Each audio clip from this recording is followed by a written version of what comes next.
여러분, 오늘 저녁에 우리가 말씀이 끝나면 기도할 텐데 저는 약속의 말씀을 가지고 기도하기를 원하고, 여러분이 올 한 해 특별히 붙잡고 좀 살기를 원하는 게 이사야서 22장 22절 우리 가서 읽고 그러고 말씀 나누도록 하겠습니다. 이사야서 22장 22절. 네. 찾으셨어요? 네, 이사야서 22장 22절. 그죠? 네. 우리가 아는 말씀인데 저도 오랜만에 다시 이 말씀을 발견하고, 그래 이게 정답인데 했는데, 우리 22장 22절 외우기도 쉽습니다. 이사야서 22장 22절 우리 다시 같이 함께 읽도록 하겠습니다. 내가 또 다윗의 집의 열쇠를 그의 어깨에 두리니 그가 열면 닫을 자가 없겠고 닫으면 열사가 없으리라. 아멘. 아멘. 일명 다윗의 열쇠인데 약속의 말씀, 오늘 열쇠로 이렇게 우리에게 말씀하는데, 그 열쇠는 어떤 열쇠냐? 예, 말씀으로 열면 닫을 자가 없고 또 닫으면 열 자가 없는 이 열쇠를 우리가 가지고 있어야 돼요. 그래서 성경은 우리가 마태복음 16장에도 보면 하늘에서 풀면 땅에서도 풀리리라가 아니라 땅에서 너희가 풀면 하늘에서도 풀리리라 라고 이렇게 말씀하는데, 하나님이 우리에게 열쇠를 주셨어요. 그래서 그 말씀의 열쇠를 가지고 오늘 저녁에도 우리가 기도해야 되는데, 좀 마음 가운데 간절함 가지고 지금까지 이루지 못한 기도 제목이 있다면 이 열쇠로 매듭을 풀고 반드시 열어야 되는 게 무엇인지 다시 한번 우리가 기도 제목을 정해놓고 부르짖고 기도하는 은혜가 있기를 원합니다. 여러분, 저는 응답받는 그 비밀이 오늘 25편 14절에 감춰져 있는데, 그 기도의 응답은 다른 것이 아니라 뭐라고 되어 있냐면 친밀함에 있다고 말씀하고 있습니다. 그래서 하나님과 나의 관계가 친밀하면 친밀할수록 하나님의 응답이 속히 이루어진다고 하는 이 놀라운 비밀을 오늘 우리가 안다면, 올해 우리가 보고 있는 이 말씀처럼 내면 가운데 이 성전이신 이 하나님이 나의 마음 가운데 머무는 일이 얼마나 더 중요한 일인지. 왜요? 이곳에 계신 하나님과 나와의 관계가 친밀하면 친밀할수록 올 한 해 응답이 속히 이루어지고, 그동안 해결되지 않았던 일들이, 그 일이 속상하든지 힘들든지 매일 기다려야 되는 일이 있더라도 다윗의 열쇠를 우리에게도 주셨기 때문에 우리가 닫은 것도 그 열쇠로 열면 열려지는 놀라운 은혜가 있는 줄로 믿습니다. 그래서 마치 우리가 살아가면서 자녀와 부모의 그 친밀함 때문에 말이 되지 않는 그 일조차도 부모가 귀를 기울여주고 들어주는 그 이유는 다른 데 있지 않아요. 친밀함. 내 자식이기 때문에 들어주는 그것을 우리도 너무 잘 알기 때문에 하나님과 나의 친밀한 관계가 되면 될수록 주님이 오늘 밤에 응답하시고 일하실 줄로 믿습니다. 그래서 여러분은 기억하시나요? 왕가의 그 친밀함을 강조하였던 복음서가 에스더서. 그래서 여러분, 하만이 2인자로서 포로로 잡혀온 이스라엘 백성들을 죽일 수 있는 기회가 찾아왔음에도 불구하고 왕의 마음을 사고 왕의 마음을 얻었던 에스더 왕후는 밤마다 침실 가운데 아하수에로 왕의 귓전에 속삭이는 그 친밀함이 있었기 때문에 자기 백성들을 하만으로부터 구원했던 것을 우리는 잘 알고 있습니다. 그래서 영향력이라는 것은 다른 데 있는 것이 아니라 왕과의 친밀한 관계 속에서 영향력이 나오기 때문에 우리가 세상을 살아가면서 믿는 자가 얼마나 왕이신 하나님과 아련하고 그분의 마음을 얻고 그분의 보좌를 움직이는 친밀함이 있느냐에 따라서 우리는 능력, 하나님의 권세를 가지고 세상 가운데 살 수 있다고 했습니다. 그래서 여러분, 우리는 날마다 그 친밀한 관계, 그래서 올해 다른 목표 갖지 마시고 개인적으로든 우리 교회든 하나님과의 그 친밀한 관계 속에서 우리가 살아가는 그 해가 되기를 원합니다. 그래서 나 한 사람이 하나님과의 관계가 깊으면 깊을수록, 짙으면 짙을수록 하나님의 일하심을 우리가 보게 되고, 하나님이 여시면 다시 닫을 것이 없는 놀라운 일들을 올 한 해 우리가 보기를 원합니다. 여러분, 그래서 우리는 늘 이 내면, 이 성전, 하나님이 거하시는 지성소인 이 성전을 우리가 잘 하나님과의 친밀함으로 채우는 일이 어느 때보다도 너무 중요하다는 사실을 여러분과 함께 말씀을 나눴습니다. 여러분, 오늘 시편 25편 14절, 하나님의 속성을 한마디로 말하라면 친밀하신 하나님이라고 오늘 우리에게 소개하고 있습니다. 친밀하다라고 하는 것은 히브리어로 소드라고 하는 단어인데, 소드라고 하는 것은 거리낌 없이, 숨김없이 다 드러내는 관계라고 하는 의미가 있다는 거예요. 그래서 하나님은 친밀하신 분인데, 우리가 그분과 친밀하게 되면 하나님 앞에 거짓이 없고, 하나님 앞에 다 밝히 드러나고, 하나님이 또 우리를 보시고 다 아시는 그런 관계가 될 수 있다는 것입니다. 그래서 이 친밀함은 숨김없이 서로의 사정을 들어주고 아는 사이이기 때문에, 우리가 하나님이 내 아버지 돼서 친밀한 관계가 된다, 그러면 우리의 인생은 그것으로 이미 기적 같은 인생을 날마다 살아갈 수 있어요. 그래서 제가 참 목회를 하면서 가장 불쌍한 애가 누구냐? 목회자의 자녀들이에요. 왜요? 교회에서는 예배 빠지면 큰일 나. 그러면서 세상 가운데서는 아버지 좀 이렇게 유신 살리려면 어느 정도 대학은 또 가져야 돼. 또 공부도 잘하라 그러지, 예배도 다 잘 드리는 믿음의 모범생 되라지, 애는 몸이 하나인데 죽겠어요. 그래서 저도 여러 번 겪다가 마지막 결론이 뭐냐? 신앙생활, 하나님의 그 친밀함을 너가 누리면 거기에서 나오는 에너지 가지고 공부하고 하나님의 지혜를 구하고, 거기서 설령 지금 좋은 대학 아니더라도 또 살아갈 은혜를 누릴 거라서 제가 그렇게 말했습니다. 용아야, 미안하다. 너 그냥 하나님 앞에 좋은 신앙으로 살면 좋겠다. 아버지는 너한테 어느 대학 갔는지 그런 거 요구도 안 할 거고, 난 너가 하나님께 사랑받는 친밀한 자녀가 됐으면 좋겠다고 계속 제가, 그래서 저도 제 자신을 다시 보니까 내 안에 능구렁이 같이 이 세상적인 욕심이 얼마나 많은지. 왜요? 목사님들 모임에 가보세요. 우리 아들 저기 어디 갔다 그랬는데 얘기 들으면 이게 자랑은 아니거든요. 서울대 좀 다니거든요. 이러니까 그게 들으면 기분이가 괜히 나빠. 왜? 서울대 간 게 자랑이지, 그게 뭐 자랑이 아니야. 근데 자랑은 아니다 그러면서 하니까 더 기분 나쁜 거 있죠. 그 얘기 듣고 오면, 용아야, 너도 인서울은 가야 돼, 이렇게 하는데, 어느 때부터 그걸. 왜요? 아들이 아빠 인서울만 가면 되죠? 저는 남서울대학 가겠습니다. 이렇게 애가 뜻을 정해놓았기 때문에 이건 아니잖아요, 또.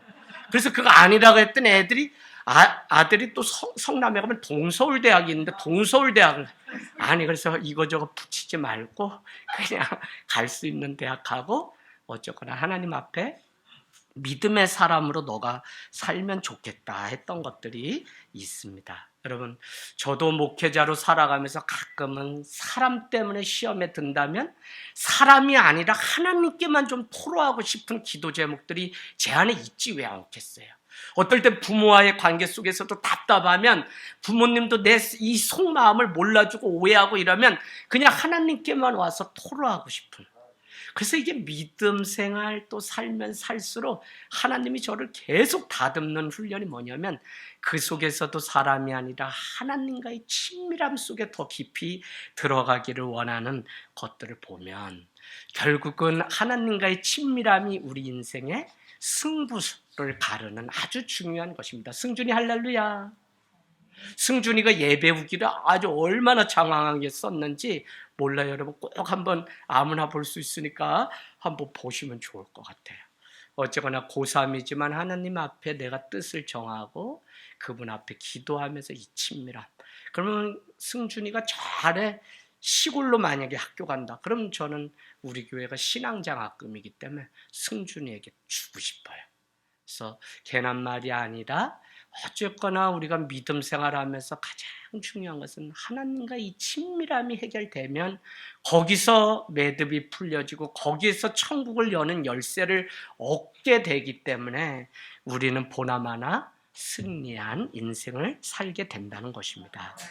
하나님의 속성은 친밀함입니다. 거짓이 없고 꾸밈이 없는 있는 그대로를 드러내시는 분. 그렇기 때문에 하나님을 만나는 우리 역시 친밀하게 거짓이나 꾸밈이 없는 있는 모습 그대로 나오기를 하나님은 기뻐하세요.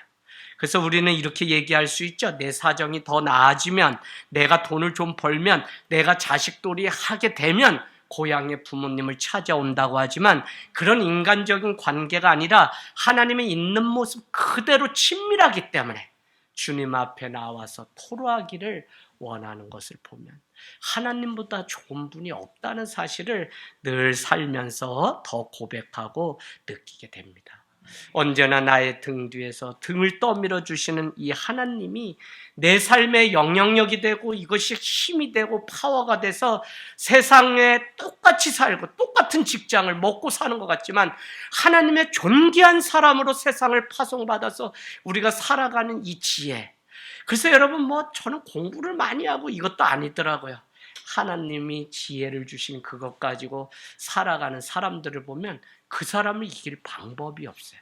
그거는 어디서 오냐? 하나님과의 관계가 친밀하면 친밀할수록 주님이 주시는 그 영향력, 그 영광이 우리 가운데 있다는 것입니다. 오늘 산전수전 다 겪었던 다윗의 고백이죠. 하나님의 임재와 영광을 강조했던 그 다윗은 이것이 하나님과의 친밀한 관계 속에서 나온다고 고백하는 것이죠. 그래서 하나님은 고통과 다윗은 그 고난 속에서도 오로지 여호와의 친밀함만을 생각하면서 전쟁터에 나갔었고 그는 아무것도 가지지 않고 그냥 물맷돌 5개 가지고 골리앗 앞에 섰을 때도 하나님이 대신 싸워주시는 하나님이다 라고 하는 그 믿음 때문에 그는 세상에 아무것도 두르지 않고 아무것도 가지지 않고 그대로 나가서 있는 모습 그대로 하나님의 도우심을 의지하며 나갈 수 있었어요. 그러면 친밀함이 없다면 어떻게 우리가 수영을 할 수 있어요? 저도 이렇게 산골짜기에 가면 이렇게 물이 모여있는 웅덩이 소가 있어요. 저 멀리서 누나가 다 이렇게 바라보면서 봉춘아 무조건 뛰어들어. 그럼 누나 나 건져줄 거야. 나 몸무게 많은데 내가 다 도와줘. 그러면 그거 믿고 거기 뛰어들기까지는 엄청나게 사람에 대한 신뢰 또 믿고 그래서 여러분 다 죽게 되었을 때 그냥 머리털 잡아당겨가지고 빼내주는 그 누님, 그 누나를 이 명절에 이번에 만났는데 이 친밀함은 신뢰고 맡기는 것입니다. 그래서 하나님과 나와의 이 친밀함이 회복되고 더 깊으면 깊을수록 그 안에는 사랑의 열매가 맺혀지는 것들을 보게 돼요. 그래서 가정 안에서도 부부 안의 친밀함, 또 부자지간에 깨어진 모든 관계 속에 친밀함이 회복되면 거기에 바로 천국이 임하는 것들을 우리는 경험할 수 있습니다. 그래서 여러분 우리도 오늘 다윗의 고백처럼 어떤 일을 만나든지 하나님과의 친밀함을 먼저 생각해야 된다는 것입니다. 하나님과의 그 친밀함이 우리 안에 있게 되면 나를 부르시는 시간이구나 라는 사실을 깨닫게 되면 지금 내 삶은 어렵고 힘들어요. 그럼에도 불구하고 우리는 주님을 찾고 주님 앞에 나와서 기도해야 될 이유를 발견하게 됩니다. 저는 우리가 하지 못할 이유가 많죠. 우리도 살아가면서 다 똑같은데. 그런데도 하나님을 생각하면 그분과의 그 친밀함 때문에 주님 앞에 먼저 내 삶을 드릴 시간이구나 라고 하는 이것을 깨닫는 게 믿음인 것 같아요. 그래서 힘들고 어려울 때도 오히려 하나님 앞에 나오는 이것을 포기하지 않고 날마다 그분을 생각하는 것. 제가 우리 집사님 집에 계시길래 연락을 드렸더니 그냥 이렇게 해서 들려지는 소문이구나. 하나님 앞에 말씀 일독하시고 오히려 친밀한 시간을 보내시고 계신다는 속속들이 이야기를 들었습니다. 좋은 시간이다. 우리 김수경 집사님 좋은 시간이구나. 좋은 시간. 우리 순혜선 집사님 또 친밀한 시간 보내시니까 주일에 영혼들 생각하면 또 간식 갖다 놓고 어제 가셨어요. 하나님과의 친밀해질 시간이지 우리는 뒤로 물러나거나 후퇴할 시간이 아니라 어렵고 고난이 깊으면 깊을수록 하나님과 더 가까이 나가서 그분의 이름을 부르짖고 찾아야 되는 귀한 시간인 줄로 믿습니다. 여호와의 친밀함은 누구에게 오늘 드러난다고 했냐면 14절 다시 보세요. 여호와의 친밀하심은 이런 것은 여호와는 친밀하시다라는 것이고 그는 그를 하나님을 경외하는 자들에게 이 친밀함이 있다는 것입니다. 하나님을 경외한다. 하나님을 최고로 여기는 것. 그분을 내 삶의 전부로 여기는 그에게는 여호와의 친밀함이 드러난다는 거예요. 그 친밀함이 있으면 어떻게 되는데요? 친밀함이 있으면 오늘 14절 끝에는 이렇게 얘기합니다. 그의 언약을 그들에게 보이시겠다는 것입니다. 여러분, 세상을 우리가 어떻게 살아가야 하나님의 언약의 말씀, 이 말씀의 비밀을 가지고 우리가 살아가는 것이지 우리 힘으로는 살 수 없어요. 살아보면 살아볼수록 육신도 쇠하고 우리의 능력도 쇠하고 살 수가 없어요. 그러나 이 언약의 말씀이 우리를 이끌면 그것 때문에 그거 붙잡고 오늘도 그렇지 내가 넘어지고 자빠질 때 하나님이 나에게 드러내시는 계시 그 언약의 말씀을 나에게 주셨어 라고 하는 그것 때문에 우리가 무너지지 않고 다시 일어나는데 다시 말씀드리면 그것은 누구에게 주냐면 그를 경외하는 자에게 주며 그를 경외하는 자에게 무엇이 나타난다고? 여호와의 친밀하심이 임하는 것이기 때문에 이 세 가지 단어가 사실 다른 것 같지만 여호와의 친밀함, 그를 경외하는 것 또요 그의 언약의 말씀을 받는 것이 다 동일한 하나의 친밀한 사건인 것을 우리는 볼 수 있습니다. 언약이 있는 백성이 살고 언약을 가지고 기도하는 자가 하늘 보좌를 움직입니다. 히브리서 10장 36절은 우리에게 뭐라고 말씀했죠? 여러분에게 담대함을 버리지 마십시오. 담대함이 큰 상을 주십니다. 하면서 여러분에게 인내가 필요한 것은 하나님의 뜻을 행한 후에 뭐를 얻기 위해서? 약속을 얻기 위함이라. 이렇게 히브리서 10장 36절. 그러니까 이 약속, 언약의 이 말씀이 내 삶 가운데 임하기까지는 우리는 인내 과정도 필요하고 그 속에서도 놓치지 말아야 되는 것이 하나님의 뜻을 행하려고 몸부림치는 그러면 우리의 삶을 이 하나님의 뜻, 언약이 임하는 귀한 역사가 있다는 것입니다. 올 한해 여러분 다른 목표 말고 친밀하신 하나님과의 친밀해지는 그것이 우리의 유일한 목표가 되기를 원합니다. 그래서 아이들하고도 계속 자녀들하고도 그냥 어떻게 우리가 설명하든지 올 한해는 우리가 좀 더 하나님과 1대1의 관계에서 친밀한 관계를 한 걸음만 더 가보자 하고 우리가 권면하는 일이 있기로 합니다. 그러면 살아나고요. 그러면 그 은혜가 준비된 하나님의 은혜가 우리 삶 가운데 있어요. 저는 제가 어제 딱 떠났지만 한번 전도사님께 가서 목사님이 하시든지 한번 손잡고 기도해 보세요. 그렇게 일부러 문자를 드렸어요. 누구랑? 그분과. 다 들리더라고요. 그분과. 근데 답이 바로 한데 목사님 이제는 흐물흐물해져서 기도해드렸더니 아멘도 얼마나 찰떡같이 잘하는지 한두 달 내에 이제 여기 입성하시게 되셨습니다. 하는 어제 보고를 받고 시골에서 얼마나 기쁜지. 어쨌거나 밤에 처음에는 운전수로 오신 거예요. 그런데 계속 저희가 이불 깔아드릴까요? 공부를 누워서 하실 수 있게 침대 놔드릴까요? 계속 차려드리니까 이제는 익어버렸어. 근데 어느 날 기도하는데 옆에서 뭐 하면 아멘 소리를 들으셨는지 아멘 하시는데 야 익었다. 가을에 작은 음악회까지 갈 것도 없고 이제 빨리 그냥 이렇게 해가지고 와서 같이 손 좀 잡아봅시다 해서 이렇게 어쨌거나 부부와의 이 친밀함 그건 또 하나님과의 친밀함. 그래서 제가 보니까 우리도 정신을 잘 차려야 돼요. 집사님이 하나님을 사랑한다 그래서 다 따라가면은 그 앞에 찬양 인도가 부실하면 우리 음을 자꾸 못 잡아. 요새 특징이 왜 목소리 큰 사람이 교회에서 아직도 장땡이 이러면 안 돼. 음이 정확한 사람이 이렇게 이끌어가야지. 우리 교회는 자꾸 뭐 이렇게 이래. 집사님이 하니까 아우 저도 막 어렵고 저도 도우려고 여기 섰는데 나도 모르게 같이 따라가는데, 그러면 목사님이 인도자가 딱 이렇게 해가지고 중심 잡고 가야 되는데 본인도 이미 놓쳤어. 왜? 또 집사님이 반박자 빠르셔. 그래가지고 이미 따로 이 음이 들어갔기 때문에 이전에 헤어나서 그 윤득주 전도사님 따로 가, 이경 목사님 따로. 그래도 편사로 집사 난 가운데서 아주 눈치 보냐고 죽겠어. 또 우리가 뭐라 그래? 성악 전공 안 했어도 그냥 하나님 사랑해서 친밀해서, 그런데다가 안 맞는데 남은 생각도 안 하고 고개 벌써 꺾여가지고 손이 이러고, 뒤에서 보면 참 가관이에요. 그리고 위에서 하나님이 보시면 저 교회는 잘 돌아가는 교회가 아니야. 그런데도 그냥 이쁘지 그게 문제가 되지 않아요. 하나님과 이 친밀함이 그래요. 하나님의 친밀함이 우리의 삶을 뒤흔들면, 그 은혜가 우리를 덮기 시작하면 하나님은 거기서부터 일하시기 때문에 올 한해 주님과의 이 친밀함, 그를 경외함, 그의 언약을 따라서 살아가는 이 삶이 우리 가운데 날마다 있기를 원합니다. 여러분, 그러면 결론은 뭐냐? 시편 65편 4절에 가면 친밀함이 무엇인지 더 구체적으로 나오는데, 65편 4절로 가보세요.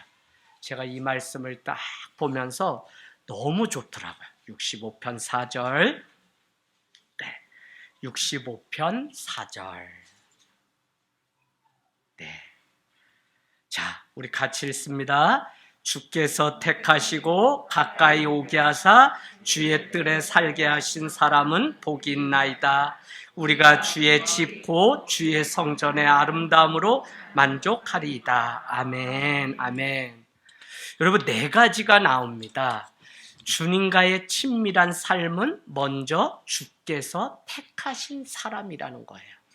우리가 하나님과의 그 친밀한 삶을 산다는 거는 하나님이 나를 택하셨다는 거예요. 얼마나 많은 것 중에 우리를 구별하여 택했다는 게 이게 얼마나 기쁜 일이에요. 이것 때문에도 주님과 친밀해져야 되지만, 이미 하나님과의 친밀함을 입은 사람은 또 하나의 결론은 뭐냐? 주님이 택하셨다는 거예요. 아닌 것 같아. 세상 똑같은 것 같아. 그래도 하나님의 이 부르심과 택하심이 아니면, 이사야 말씀 나중에 가보세요. 이사야 우리 한번 찾아볼까요? 이사야 몇 장이나요? 자, 우리가 땅끝에서 땅 모퉁이에서 라고 하는 표현 여러분 아시나요? 이사야서. 제가 이 말씀을 발견했을 때, 그렇구나, 강원도 첩첩산골에 감춰진 자였는데 주님이 나를 부르셔서 오늘 이곳에 41장 9절 맞습니다. 이사야서 41장 9절. 야, 저는 이 말씀, 그래, 하나님이 나를 택하신 거였구나. 그냥 저 첩첩산골, 정말 오지 전기도 안 들어오고 버스도 안 다니던 곳인데 어떻게 하나님이 집안을 다 무너뜨려가지고, 장남이니까 서울로 하더니 미션 스쿨에 딱 떨겨놓고 거기서도 맨날 예수님 팬티 입었냐, 무슨 색깔이냐, 종교부장들 괴롭히고.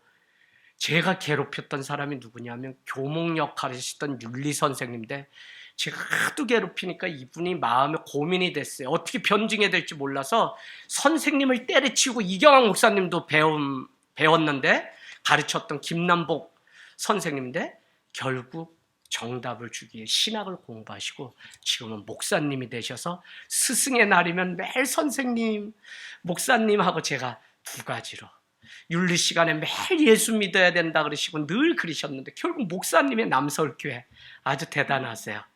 제가 얼마나 괴롭혔는지. 예수님 팬티 입으셨나요? 입었다면 파란색이나요? 노란색이나요?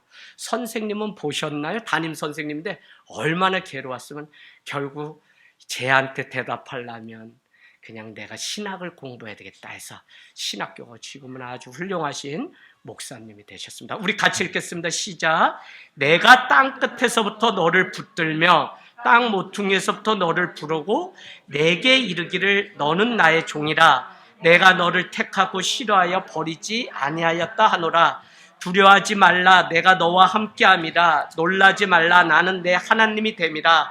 내가 너를 굳세게 하리라. 참으로 너를 도와주리라. 참으로 나의 의로운 오른손으로 너를 붙들리라.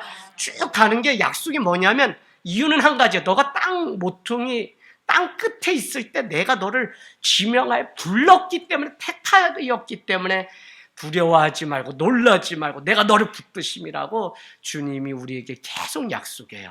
그러니까 하나님의 택하심을 입은 친밀한 관계라는 것은 얼마나 놀라운 축복인지 세상 살아가는데 두려울 게 하나도 없는 인생입니다. 할렐루야. 두 번째는 시편, 우리에게 뭐라고 말씀해? 두 번째는 가까이 오게 하신 사람이 친밀한 사람이라는 것입니다. 자, 가까이 오게 했다. 이게 뭐야? 하나님이 우리를 가까이 오게 했다. 그럼 그건 뭐 하게 하려고 하는 거죠? 예배하게 하시려고. 여러분, 우리가 그냥 예배하는 것지만 주님께서 주의 성전에 들어가서 하나님을 가까이 한다는 것은 주님 앞에 예배할 수 있는, 그분의 얼굴을 만날 수 있고 친밀한 가운데 들어갈 수 있는 자녀로 우리를 불러주셨다는 거예요. 우리의 죄를 정말 그 많은 짐승이 대신 죽었다. 여러분, 그 짐승이 각을 뜰 때 가만히 있나요? 그러면 눈알도 찌르게 되고 목도 찌르게 되고 막 창지도 찌르게 되고 다 이런 과정. 그러고 나서 죽은 다음에 피를 쏟은 다음에 어떻게 각을 떴다는 것은 그 뼈 마디마디마다 다 나눠놨다는 거예요. 누구 때문에? 나의 죄 때문에. 그것이 바로 예배인데 이제는 그 죄인이 주님 앞에 가까이 갈 수 있는 친밀한 관계가 돼서 그분을 마음껏 어디서든지 예배할 수 있는 관계가 되었다는 게 얼마나 세상을 살아갈 놀라운 비밀을 가지고 살아가는 자인지 모른다는 것입니다. 할렐루야. 세 번째는 뭐라고 설명하냐면 주의 뜰에 거하는 사람이 친밀한 관계다라는 거예요. 하나님과의 교제가 가능해졌다라고 하는 거죠. 그 다음에 한 집에 함께 살 수 있는 사람이 바로 주의 뜰에 거하는 사람입니다. 죄인이었는데 어떻게 주님과 한 뜰에 같이 머무는 가족일 수 있냐면 친밀함 때문에, 그 친밀함이 우리의 아버지 되신 주님으로 말미암아 승리로 우리를 이끄는 삶이라는 것입니다. 마지막으로는 친밀함을 이렇게 얘기합니다. 주의 성전의 아름다움을 볼 수 있는 자가 바로 친밀한 자. 주의 성전의 아름다움을 아무나 볼 수 있는 게 아니라 주님과의 친밀하기 때문에 볼 수 있는 거예요. 저는 오늘도 우리가 세상 가운데 나갈 수 있죠. 우리가 주님이 크게 보이지 않으면 오늘 이 시간 여기 있을 이유가 없죠. 그러나 주님과의 친밀한, 그분을 아련하고 그분의 마음을 사고 그분 앞에 와서 나의 이 소원을 아뢰 수 있는 이것이 얼마나 놀라운 축복인지 알기 때문에 몇 사람이 모이든, 아니 코로나로 아무도 못 모여도 제가 가장 잘한 건 뭐냐면 우리는 문을 열고 목회자만이라도 여기를 지켜내자 하는 마음으로, 물론 여러분이 같이 기도하면서 이 시간을 지켜내서 하늘 땅 교회는 오히려 든든하게 세워지는 시간. 그래서 제 자신이 보니까 오히려 하나님과 인연의 시간 동안 더 친밀한 관계 속에서, 때로는 어느 정도 좀 이렇게 해서 자랑도 하고 싶고 하고 싶었던 것도 많이 있는데 다 끊어버리니까 할 수 있는 게 말씀 보고 그냥 기도하고 주님 앞에. 그러면 그냥 이렇게 있냐? 아니요. 하나님이 요새 또 마음에 소원 주셔서, 그래 처음에 주셨던 그게 뭘까? 다시 이렇게 생각해 보니까 그래, 우리 교회는 정말 가족 같은 공동체로 천천히 더 느리게 한 사람이라도 나고자 없이 다 세워가는 그런 교회. 특별히 혼자 나오는 아이들조차도 다 우리의 자녀로 품고 함께 걸어가는 그런 교회가 되자라고 하는 마음이 더 가까이에 왔습니다. 여러분, 예배는 하나님과의 친밀함입니다. 왜 성경은 우리에게 가인의 제사는 받지 않고 아벨의 제사는 받았다고 말하는 것일까요? 창세기 4장에 다시 가보겠습니다. 창세기 4장 2절에서 5절. 창세기 4장 2절에서 5절. 그가 또 가인의 아우 아벨을 낳았는데 아벨은 양치는 자였고 가인은 농사하는 자였더라. 세월이 지난 후에 가인은 땅의 소산으로 제물을 삼아 여호와께 드렸고 또 아벨도 자기의 양의 첫 새끼와 그 기름으로 드렸더니 여호와께서 아벨과 그의 제물을 받으셨으니 가인과 그의 제물은 받지 아니하신지라. 뭐라고요? 가인이 몹시 분하여 안색이 변하였다는 것입니다. 결국은 최초의 살인 사건이었던 형이 동생을 죽이는 사건이, 그래서 숨게 되자 주님이 오셔서 묻죠. 내 아우가 어딨냐? 그랬더니 뭐라 그래요? 내가 아우 지키는 사람이니까 왜 나인데 물어 사람을 쳐 죽이고서 그렇게 죄가 이렇게 변명하는 모습들을 우리는 볼 수 있습니다. 여러분, 오늘 가인과 아벨의 제사를 받고 안 받고의 그 차이는 히브리서 11장, 믿음으로 아벨은 더 나은 제사를 하나님께 드렸다, 믿음으로 드렸기 때문에 하나님이 받으셨다고 하는 유일한 단서가 있으면서도 오늘 왜 똑같이 첫 것을 드렸는데 아벨의 것만 받았다고 말씀하냐? 그것이 바로 친밀함이라고요. 오늘 뭐를 받으신 거냐면 마음을 받았는데 아벨이 하나님을 향해서 드리는 그 믿음, 그 마음을 받았다는. 그래서 우리는 알 수 없어요. 왜 똑같이 드렸는데 왜 형 거는 받지 않았냐? 그건 우리의 소관이 아니라 어쨌거나 받았다면 오늘 마음을 받은 것이죠. 그래서 하나님은 오늘 돈을, 오늘 건강을, 뭐 많은 거 우리에게 드리라고 하는 게 아니라 우리의 상한 마음일지라도 드리기를 원하시는 주님이신 것을 보게 됩니다. 여러분, 오늘 시편 25편 14절에 그의 언약을 그들에게 보이시리다 라고 하는 그 말씀이 와닿습니다. 말씀을 전하고 말씀을 나누는 저로서도 내가 먼저 하나님과의 친밀함이 있을 때 하나님은 하나님의 그 말씀을 주셨고, 말씀을 전할 말씀이 안 나오는 것처럼 참 목회자가 괴로운 게 없는데, 그래도 끊임없이 이 말씀을, 더구나 여러분 수요일 말씀 다르고 뭐 금요 말씀 다르고 이렇지 않아요.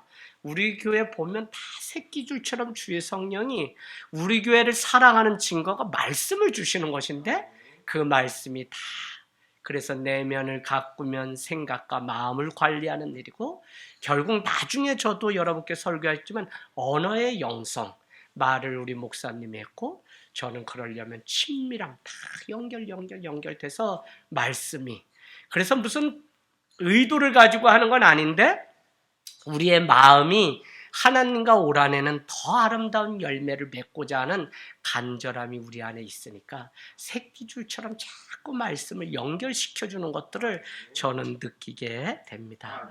그래서 여러분, 오늘 하나님을 경외하는 자, 여호와의 친밀하심을 맛보아서 아는 자에게는 하나님이 언약의 말씀, 언약의 비밀을 맡겼고, 그걸 누구한테 줬다 그랬어요? 제가 저녁 기도회 때 교회에게 비밀의 경륜을 맡겼고, 그것을 세상 가운데 하늘과 땅의 그 비밀을 드러내는 일을 교회와 우리에게 맡겨주셨다는 것입니다. 계시라고 하는 것은 보이지 않는 것이 아니라 밝히 드러내서 보여주시는 게 요한계시록 할 때 그 계시입니다. 그래서 믿는 자에게만 밝히 드러내 보이는 게 뭐냐? 언약의 이 비밀, 말씀의 이 비밀인데 다 아는 것이 아니라 하나님과의 친밀한 가운데 있는 자가 하나님의 그 약속을 알고 기도할 수 있는 것입니다. 여러분, 오늘 다시 한번 우리가 또 새해의 마음을 다잡고 우리 신앙의 목표, 하나님을 닮아가고 예수님 닮아가고 그래서 구원 얻는 거라고 했는데, 더 깊은 적용점 뭐냐? 하나님과의 친밀함이 회복되면 우리 안에 열쇠, 구원의 열쇠를, 음부가 해하지 못할 그 열쇠를 주십니다.